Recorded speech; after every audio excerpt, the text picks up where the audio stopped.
আল্লাহ রাব্বুল আলামিন ইব্রাহিম আলাইহিস সালামকে একাই একজন উম্মাহ বলেছেন, কিন্তু আমরা নবী মুহাম্মদ সাল্লাল্লাহু আলাইহি ওয়াসাল্লামের উম্মাহ। আমাদের ক্ষেত্রে উম্মার ডেফিনেশনটা কি আসলে? আমাদের ক্ষেত্রে কি উম্মাহ বলতে একজন ব্যক্তিকে বোঝায় না একটা জাতিকে বোঝায়? আল্লাহ পাক কিন্তু কোরআনে বলেছেন, ইন্না ইব্রাহিমা কানা উম্মাতান ওয়াহিদা। ইব্রাহিম আলাইহিস সালাম একাই একটা উম্মাহ ছিলেন। আমরা সিরাতের আদলে দেখি যে নবী মুহাম্মদ সাল্লাল্লাহু আলাইহি ওয়াসাল্লাম, সাহাবায়ে কেরাম রাদিয়াল্লাহু আনহুম আজমাইন, তারা সকলে একসাথে মিলে একটা জাতি গঠন করেছিলেন, যে জাতিটা আস্তে আস্তে পুরো বিশ্বকে নেতৃত্ব দিয়েছে এবং সেই মক্কা থেকে শুরু করে মদিনা হয়ে পুনরায় মক্কা বিজয়ের মধ্য দিয়ে পরবর্তী প্রায় 1200 থেকে 1250 বছর এই উম্মাহ বিশ্ব শাসন করেছে। আমাদের উম্মার ডেফিনেশনটা ব্যক্তিকেন্দ্রিক নয়। আমাদের আখেরি নবী মুহাম্মদ সাল্লাল্লাহু আলাইহি ওয়াসাল্লামের উম্মার ডেফিনেশনটা অনেক ব্যাপক। উম্মাহ বলতে তো আমাদের পুরো মুসলিম উম্মাহকে বোঝানো হয়। আমরা পুনর্গঠন চাচ্ছি কোন জায়গার? পুরো মুসলিম উম্মার, নাকি শুধু বাংলাদেশের, নাকি বাংলাদেশ সহ ভারতীয় উপমহাদেশের, নাকি মধ্যপ্রাচ্যের, না পুরো বিশ্বের? এখানে উম্মাহ কনসেপ্টটা অনেক অনেক ডিপ, অনেক ব্যাপক, অনেক গভীর। আর সত্যি কথা বলতে পুরো উম্মার ইসলাহ, পুরো উম্মার সংশোধন এখন ব্যক্তির উপর এককভাবে ফলাফলযোগ্য নয়। এটা পুরো উম্মা কেন্দ্রিক যেহেতু ফিকির, অতএব উম্মার প্রত্যেকটা জায়গার মানুষদেরকেই এই ফিকিরটা করতে হবে। আমরা যে দৃষ্টিকোণ থেকে কথাটা বলছি সেটা হচ্ছে আমাদের অঞ্চলে উম্মতে মুহাম্মাদির পুনর্গঠনটা কিভাবে সম্ভব। আমরা এইভাবে যদি কথা বলতে চিন্তা করি যে আমি বা আমরা দায়িত্ব নিয়েছি পুরো বিশ্বের উম্মার হালত পরিবর্তন করার, এটা আমাদের উপরে যোগ্যতার চেয়ে বেশি দাবি হয়ে যাবে। এটা আমাদের পক্ষে সম্ভব না। পুরো বিশ্বের উম্মার ইসলাহ, সংশোধন, পুনরুদ্ধার, পুনর্গঠন, এটা আমাদের পক্ষে মনে হয় না সম্ভব। আমাদের পক্ষে কতটুকু সম্ভব? আমরা উম্মার যে অংশ বিলং করি সেই অংশে উম্মার পুনর্গঠন কিভাবে সম্ভব? উম্মা অনেক ব্যাপক একটা শব্দ, অনেক গভীর একটা শব্দ। উম্মার মধ্যে দুটো ভাগ আছে, একটা হচ্ছে উম্মাহ দাওয়া এবং উম্মাহ ইজাবা। দাওয়া অর্থাৎ নবী সাল্লাল্লাহু আলাইহি ওয়াসাল্লাম সবাইকে দাওয়াত দিয়েছেন। এর মধ্যে কাফের, মুশরিক, মুনাফিকরাও উম্মার অন্তর্ভুক্ত। আব্দুল্লাহ বিন উবাই এবং তার অনুসারীরা কি উম্মার অন্তর্ভুক্ত নয়? ইহুদি, নাসারা, পৌত্তলিকরা কি উম্মতের অন্তর্ভুক্ত কিনা? তারা দাওয়ার অন্তর্ভুক্ত, বাট ইজাবার অন্তর্ভুক্ত নয়। ইজাবা কারা? যারা মুহাম্মদ সাল্লাল্লাহু আলাইহি ওয়াসাল্লাম যে দাওয়াতটা দিয়েছেন, আমরা দরুদ পড়ব সাল্লাল্লাহু আলাইহি ওয়াসাল্লাম, সেই দাওয়াতটা যারা কবুল করেছেন তারা উম্মত ইজাবা। এর মধ্যে আমরা পড়ছি। এখন উম্মত ইজাবার সংখ্যা আমাদের এখানে কোটি কোটি কোটি কোটি সারা বিশ্বে। এখন এমন একটা অবস্থা আমরা এসেছি যে পুনর্গঠনের প্রশ্ন উঠছে। তাহলে আমরা একটু খেয়াল করি যে উম্মার পুনর্গঠনটার প্রশ্নটা কেন উঠছে। এক নম্বর কথা, উম্মা কি এটা তো আমরা বুঝতে পারলাম, এবং উম্মার আমরা কোন অংশ এটাও বুঝতে পারলাম। পরিপূর্ণ উম্মার ইসলাহ ও সংশোধন আমাদের এককভাবে একার পক্ষে সম্ভব না, এটাও বুঝলাম। তবে আমাদের আঞ্চলিকভাবে উম্মার যে অংশ, আমরা এই অংশটুকুর ইসলাহ, সংশোধন, পুনর্গঠন, পুনরুজ্জীবন, এগুলো আমাদের দ্বারা সম্ভব। আর পরের প্রশ্ন হচ্ছে যে দ্বিতীয় শব্দটা, যে পুনর্গঠন, উম্মাকে পুনরুজ্জীবিত করা, উম্মার হারানো গৌরব ফিরিয়ে আনা, এই প্রসঙ্গটা আসছে কেন? এই প্রসঙ্গটা কেন আসছে? তার মানে আমরা নিজেরাই সংজ্ঞায়িত করে ফেলেছি যে উম্মার অবস্থা আগের মতো ভালো নাই। এটা আমরা স্বীকার করেছি এবং এটা আমরা সবাই বুঝতেও পারছি। এই কারণে আলোচনাগুলো আসছে। আলোচনাগুলো আসার প্রেক্ষাপট তৈরি হচ্ছে বা আমরা টপিকগুলো নির্ধারণ করছি যে উম্মার পুনর্গঠন প্রয়োজন, পুনরুজ্জীবন প্রয়োজন, পুনর্জাগরণ প্রয়োজন। তার মানে আমরা আগের হালতে নাই। আমরা আগের হালতে নাই, এটা মাথায় আসলে আবার এটাও মাথায় আসতে হবে আগে আমরা কোন হালতে ছিলাম। আমরা আগে কোন হালতে ছিলাম? একজন ব্যক্তি রমাদান মাসে লাইলাতুল কদরে হেরা গুহায় আল্লাহ রাব্বুল আলামিনকে ডাকছেন, আল্লাহ রাব্বুল আলামিন তাকে আল কোরআনের মতো কিতাব প্রদান করছেন। এবং তাকে সর্বশেষ এবং চূড়ান্ত নবী হিসেবে আল্লাহ পাক মনোনীত করছেন। কেন সেই ব্যক্তি হেরা গুহায় আল্লাহ রাব্বুল আলামিনকে এভাবে ডাকছেন? কারণ তিনি যে সমাজে বসবাস করেন সেই সমাজটাকে আইয়ামে জাহিলিয়াত বলা হতো। সে সমাজের মধ্যে শিরক ছিল, সুদ ছিল, রিবা, মাদক, নারীর অবমাননা, গোত্রীয় হানাহানি, এরকম জাহালাতে পূর্ণ একটা সমাজে তিনি আল্লাহ পাককে ডাকছিলেন। সে একজন ব্যক্তি থেকে আস্তে আস্তে দাওয়াত শুরু হলো এবং তিনি প্রথমে ম্যান টু ম্যান দাওয়াত দিতে লাগলেন। আবু বকর, উসমান, উমর, আলী রাদিয়াল্লাহু আনহুম আজমাইন, তাদের মধ্যে সাহাবী তৈরি হতে লাগলো। এক পর্যায়ে মক্কায় 13 বছর দাওয়াতের মধ্যে আমরা সবরের পরিচয় দিলাম, ধৈর্যের পরিচয় দিলাম, দাওয়াত অব্যাহত থাকলো, আমরা নির্যাতন নিপীড়ন সহ্য করলাম। এক পর্যায়ে আমরা হিজরত করলাম, প্রথমে আবিসিনিয়ায়, কখনো তায়েফে, এক পর্যায়ে মদিনায় গিয়ে ইসলামী রাষ্ট্র কায়েম হলো। আমরা জিহাদ এবং দাওয়াতের মধ্য দিয়ে আস্তে আস্তে মদিনাকে বেস করে বদর, উহুদ, খন্দক, মৌতা, তাবুক, এইসব সিঁড়ি পেরিয়ে মক্কা বিজয় পর্যন্ত আসলাম। মক্কা বিজয় পর্যন্ত আসার পরে আমরা দেখলাম যে আইয়ামে জাহিলিয়াতের কোনো জাহালাত মক্কার মধ্যে নাই। যেই মক্কা আমরা ছেড়ে গিয়েছিলাম 23 বছরের ব্যবধানে আমরা দেখলাম সেই মক্কা আইয়ামে জাহিলিয়াত মুক্ত হলো। শুধু তাই নয়, সেখানে কোনো শিরক থাকলো না, কোনো রিবা থাকলো না, কোনো মাদক থাকলো না, কোনো নারীর অবমাননা থাকলো না, গোত্রীয় হানাহানি থাকলো না।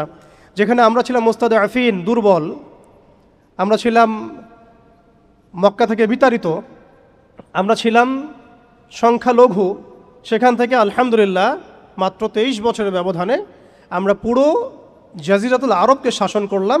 এবং সেই বেইজের উপর দাঁড়িয়ে আবু বকর, ওমর, ওসমান, আলী রাদিয়াল্লাহু আনহুম আজমাইন তারা আরও প্রায় 30 বছর ইসলামী খেলাফা বাস্তবায়ন করলেন। এমনকি তাদের বেইজের উপর দাঁড়িয়ে উমাইয়ারা শাসন করলো প্রায় 90 থেকে 95 বছর, আব্বাসীয়রা প্রায় 500 বছরের মতো। এরপরে আসলো তুর্কিরা, মাঝখানে ফাতেমিরা, আপনারা জানেন মামলুকরাও শাসন করেছে, সেলজুকরাও করেছে, অটোম্যানরাও করেছে। তো আমরা বুঝতে পারছি যে উম্মাহ এই হালতে ছিল না এখন যে হালতে আছে। এই ছোট্ট কথা থেকে আমরা বুঝতে পারলাম যে উম্মাহ একসময় বিজয়ী ছিল সব দিক থেকে, শুধু ব্যক্তিগতভাবে নয়, আধ্যাত্মিকভাবে নয়, শুধুমাত্র তাসকিয়াগত দিক থেকে নয়, শুধুমাত্র সামাজিকভাবে নয়, বরং রাজনৈতিকভাবেও। অর্থাৎ উম্মার পুনর্গঠন, পুনর্জীবন, এই যে কথাগুলো আসে, এগুলো বেসিক্যালি আমরা রাজনৈতিক টার্মিনোলজি থেকে ডিল করছি আর কি। আমাদের উম্মার অবস্থা সবসময় এই বিশ্বকে নেতৃত্ব প্রদানকারী অবস্থায় ছিল, যেখান থেকে আমরা এখন সরে আসছি বলে আমাদেরকে এই টপিক নির্ধারণ করতে হচ্ছে যে কিভাবে আমরা এর পুনর্গঠন করব, পুনরুজ্জীবন করব। এতটুকু আমাদের কাছে ক্লিয়ার যে আমরা এক সময় বিশ্বকে শাসন করেছি, বিশ্বকে নেতৃত্ব দিয়েছি। ব্যক্তি জীবন থেকে শুরু করে রাজনৈতিক জীবন পর্যন্ত আমরা আল্লাহ রাব্বুল আলামিন এবং তার রাসূলের প্রত্যেকটা বিধান মেনে চলেছিলাম বা মানার চেষ্টা করেছিলাম। আল্লাহ পাক আমাদেরকে সম্মানিত করেছিলেন। পৃথিবীর কোনো পরাশক্তি আমাদের সামনে টিকতে পারত না, পৃথিবীর কোনো পরাশক্তি আমাদের সামনে টিকতে পারে নাই, না রোমানরা, না পার্সিয়ানরা, না এদিকের মাজুসিরা, আর না এই সাবকন্টিনেন্টের পৌত্তলিকরা, কেউই আমাদের সামনে দাঁড়াতে পারে নাই। তার মানে আমরা কয়েকটা দিক থেকে উম্মার বিজয়ে এই সময়টা পেরিয়ে এসেছি। একটা হচ্ছে আধ্যাত্মিক দিক। উম্মাহ এক সময় আধ্যাত্মিকভাবে এমন আলোকিত ছিল যে তাদের ঈমানের সামনে কোনো কুফর টিকতে পারত না।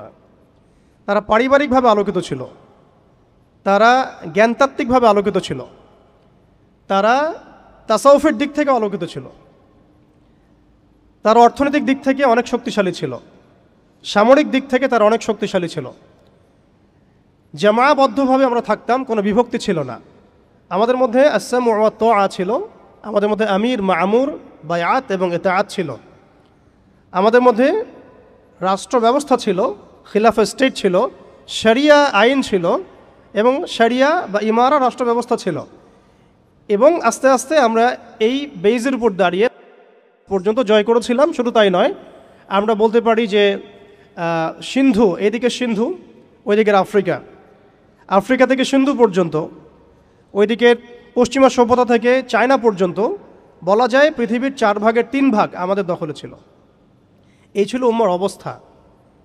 আমি বলেছিলাম টপিকটা অনেক গভীর, অনেক সময় সাপেক্ষ। আমি খুব অল্প কথায় বলার চেষ্টা করছি যে উম্মার পুনর্জাগরণ কথাটা বলতে আমরা শুধু আধ্যাত্মিক পুনর্জাগরণ বুঝি না, আধ্যাত্মিক পুনর্জাগরণ আমাদের অনেকের অনেক ভালো অবস্থা এখনও আছে আলহামদুলিল্লাহ। আমাদের প্রচুর মসজিদ আছে, প্রচুর মাদ্রাসা আছে, প্রচুর তুল্লাব আছেন, প্রচুর ওলামায়ে কেরাম আছেন। আমাদের বুদ্ধিজীবীর অভাব নাই, সামরিক বাহিনীর অভাব নাই, কিন্তু আমাদের ইসলামিক স্টেটেরও অভাব নাই। নামকা বাস্তে যদিও অনেক কিছুই, জনসংখ্যাও প্রচুর, সম্পদও প্রচুর, খনিজ সম্পদও প্রচুর। আমাদের মা বোনদের, পর্দানসীন মা বোনদের অভাব নাই।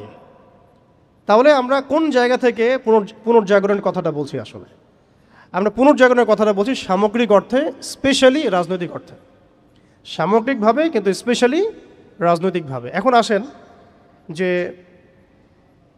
কিভাবে সম্ভব এই হারানো ঐতিহ্য গৌরব ফিরিয়ে আনা, এটাই মূল কথা। আসলে আমাদের অনেক আলোচনা, কিন্তু মূল কথা কিন্তু অল্প হবে। আসলে কিভাবে পসিবল সেই জায়গা থেকে ফিরিয়ে আসে। এখন এতক্ষণ তো বললাম আমরা কোথায় ছিলাম, এখন ওই জায়গা থেকে আমরা কোথায় আসছি এটা একটু বলি, তারপরে বুঝবো ইনশাআল্লাহ ওই জায়গা থেকে আমরা কোথায় আসছি। আসলে এখন আমি একটু আগে বললাম যে আমাদের প্রচুর মসজিদ আছে, মাদ্রাসা আছে, সব কিছু আছে, এটা সত্য। ইসলামের স্বর্ণযুগে যতগুলো ইউনিভার্সিটি ছিল না, আমাদের ঢাকা শহরে, গাজীপুরে তার চেয়ে বেশি ইউনিভার্সিটি আছে। ইসলামের স্বর্ণযুগে আমাদের জনসংখ্যা যত ছিল না, আমাদের এখন জনসংখ্যা তার চেয়ে অনেক বেশি। আমাদের মিডিয়া, প্রযুক্তি, আমাদের অস্ত্রশস্ত্র, আমাদের রাষ্ট্র, সব কিছু অনেক বেশি। কিন্তু কোন জায়গা থেকে পিছিয়ে আসছি, আমরা কোন জায়গায় আছি, এটা ডিল করতে হবে। এবং ডিলিংসটা এক্সটার্নাল অবজারভেশন দিয়ে করলে হবে না, ইন্টারনাল অবজারভেশন দিয়ে করতে হবে।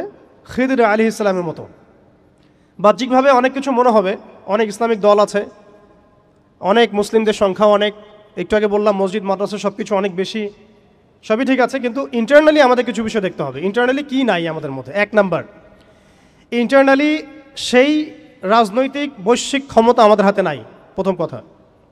এবং এটা আমাদের জন্য লজ্জার। একটা সময় ছিল যখন আমরা এগুলো সব হাসিল করেছিলাম, প্রথমে তারা আমাদের কাছ থেকে যেটা কেড়ে নিয়েছে তা হচ্ছে রাজনৈতিক ক্ষমতা। তারা আমাদের কাছ থেকে প্রথমে ব্যক্তি জীবনে ধর্মের স্বাধীনতায় হস্তক্ষেপ কেউ করেনি। কুফাররা, জায়নিস্টরা, কাফের, ফাসেক, মুশরিক, মুনাফিক, এদের যে ঐক্য জোট ছিল, তারা প্রথমে আঘাত করেছিল আমাদের খিলাফায়। তারা প্রথমে আমাদের ব্যক্তি জীবনে এসে আঘাত করেন, নামাজ পড়তে পারবা না, পর্দা করতে পারবা না, গরুর গোশত নিয়ে হাঁটতে পারবা না, দেখলেই পিঠায় মেরে ফেলবো, এই জায়গায় তারা আগে আঘাত করেনি আমাদেরকে। তারা আমাদেরকে সবার আগে আঘাত করেছে রাজনৈতিক জায়গায়। আমাদের খেলাফা কনসেপ্ট তারা ভেস্তে দিয়েছে, ভেঙে দিয়েছে, বাইতুল মুকাদ্দাসকে লিবারেট করেছে। এরপরে সেই খেলাফা কনসেপ্টটাকে দূর করে দিয়ে তারা 50 থেকে 57টার মতো ক্ষুদ্র ক্ষুদ্র রাষ্ট্রে আমাদেরকে বিভক্ত করে দিয়েছে। এরপরে শুধু তাই নয়, এটা তো গেল বিভক্তি, কাঁটাতারের বেড়ার, যেটাকে আমরা নাম দিয়েছি জাতীয়তাবাদ। তারা প্রথমে আমাদের মাদ্রাসাগুলো বন্ধ করে নাই, তারা ওয়াকফ বিল দিয়ে এইভাবে আমাদের মাদ্রাসা, আমাদের মসজিদ, ভূমিগুলোকে দখল করে নাই। তারা প্রথমে আমাদের রাজনৈতিক ক্ষমতাটাকে কেড়ে নিয়েছে, খিলাফা কনসেপ্টটাকে ডিস্ট্রয় করেছে। এরপরে 57টার মতো টুকরা টুকরা রাষ্ট্রে আমাদেরকে ভাগ করেছে। এরপরের অবস্থা আরও ডেঞ্জারাস। ওই রাষ্ট্রগুলোর মধ্যে তারা তাদের তাবেদার মোনাফেক শাসক বসাইছে। তাদের ধাপগুলো বুঝেন, কোন জায়গা থেকে আমরা কোন জায়গায় আসছি। তারপরে আমি অল্প কথা শেষ করব যে সলিউশন হতে পারে কি কি, যদিও সেগুলোর বেশিরভাগই তাত্ত্বিক, প্র্যাকটিক্যাল খুব কমই হবে। আর প্র্যাকটিক্যাল কেন কম হবে? আমাদের কারণেই হবে। কারণ আমরা অনেক কিছু বুঝি কিন্তু কাজ করতে চাই না। আমরা বুঝি অনেক কিছুই, কাজ করতে বলেন কাজের বেলা নাই, বুঝার বেলা আছে। এগুলো আমরা বুঝতে আসি 100 বছর থেকেই। কেউ বুঝেও বুঝি না, কেউ দেখেও দেখি না, শুনেও শুনি না। ওইদিকে পরে আসি, হার্ডলাইনেও চলে যাব আর কি। এখন রাষ্ট্র ভাগ করার পরে আমাদেরকে জাতীয়তাবাদে বিভক্ত করা হয়েছে। এরপরে আরও মারাত্মক যে কাজটা করা হয়েছে সেটা হচ্ছে আমাদেরকে নিরস্ত্রীকরণ করা হয়েছে। আপনি আপনার রাষ্ট্রের অভ্যন্তরে নিজের ইচ্ছায় আপনি বিশ্বের মারণাস্ত্রগুলো তৈরি করতে পারবেন না। তারা আপনাকে আইন করে দিয়েছে, ব্যান করে দিয়েছে। তারা আমাদের রাষ্ট্র ব্যবস্থার মধ্যে ইউনাইটেড নেশনসের মতো মুসলিমদের ইউনাইটেড মুসলিম অর্গানাইজেশনগুলোকে দমন করেছে এবং সেগুলো গঠন করতে আমাদেরকে দেয় নাই। উল্টা তারা সেগুলো করেছে ঠিকই। এরপরে তারা আমাদের রাষ্ট্র ব্যবস্থাগুলোর মধ্যে ওই মোনাফেক শাসকদেরকে বসিয়ে জনগণকে শাসন করিয়েছে। এখনও করে যাচ্ছে, আগামীতেও হয়তো করে যাবে। আমরা সবই বুঝি, কিন্তু আমাদের চিন্তাগুলো কেন জানি মসজিদ পর্যন্ত সীমাবদ্ধ হয়ে যাচ্ছে। এরপরে যেটা হয়েছে আরও মারাত্মক, ওই রাষ্ট্রগুলোর মধ্যে তারা 5টা আমি বলি দেবতা, 5 দেবতা ঢুকিয়ে দিয়েছে। 5 দেবতা কি? আগে ছিল 4 দেবতা, লাত, উজ্জা, হবল আর মানাত। লাত, উজ্জা, হবল আর মানাত নিশ্চয়ই পড়েছেন আপনারা সিরাতের মধ্যে। এগুলো ছিল আবু জেহেল, আবু লাহাবদের দেবতা। তারা কিন্তু এই দেবতাগুলোর পূজা করত আল্লাহকে পাওয়ার জন্যই। তারা বলতো মা না'বুদুহুম ইল্লা লিয়ুকাররিবুনা ইলাল্লাহি যুলফা, আমরা শুধু এই কারণেই এই লাত, উজ্জা, হবল, মানাতের ইবাদত করি যাতে তারা আমাদেরকে আল্লাহ পর্যন্ত পৌঁছে দেয়। এখনও এই 4-5টা দেবতার আমরা পূজা করছি, বাট এগুলো ভিজুয়াল না, এগুলো হচ্ছে আদর্শিক, ফিলোসফিক্যাল। যেমন একটা হচ্ছে ডেমোক্রেসি, নিতে পারবেন অনেকে কথাটা, যে ডেমোক্রেসি একটা দেবতা হয়ে গেছে এখন, ইনভিজিবল দেবতা। এটা একটা দেবতা হয়ে গেছে, কি দাড়িওয়ালা কি টুপিওয়ালা সবাই পূজা করতেছে।